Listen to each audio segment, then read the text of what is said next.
Some people wonder what immigration policy has to do with national security, and my answer has to be everything.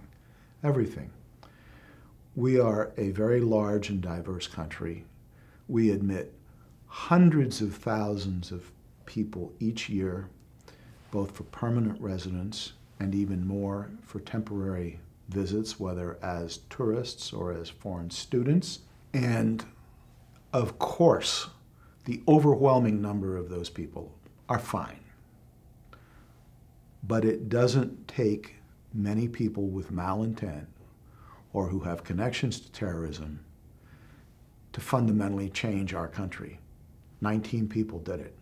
19 people changed the way we live in ways we could never have imagined.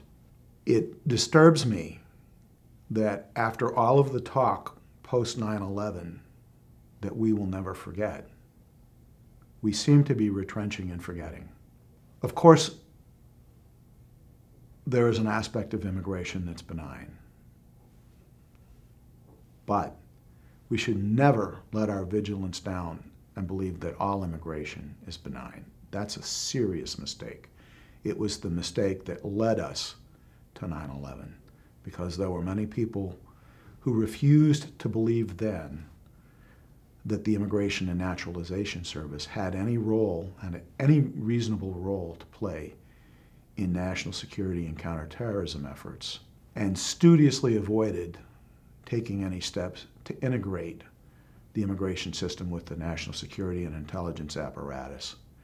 And we paid a price for that. There must be a place at the counterterrorism and national security table for the agencies involved in immigration enforcement in the United States. There must be. I believe that immigration officers have authorities that are so unique and so invaluable in the effort, and it doesn't mean that they supersede the FBI domestically or the CIA abroad. It means they complement their efforts in niches that those two agencies cannot and were not designed to handle.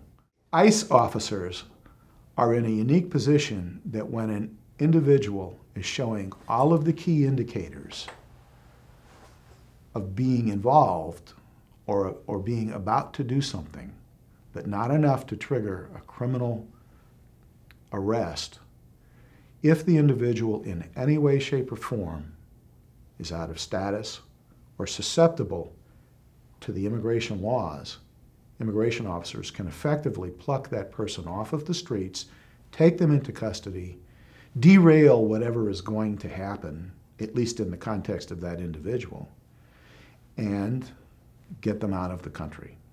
So much emphasis, appropriately nowadays, is put on prevention rather than post-incident investigation that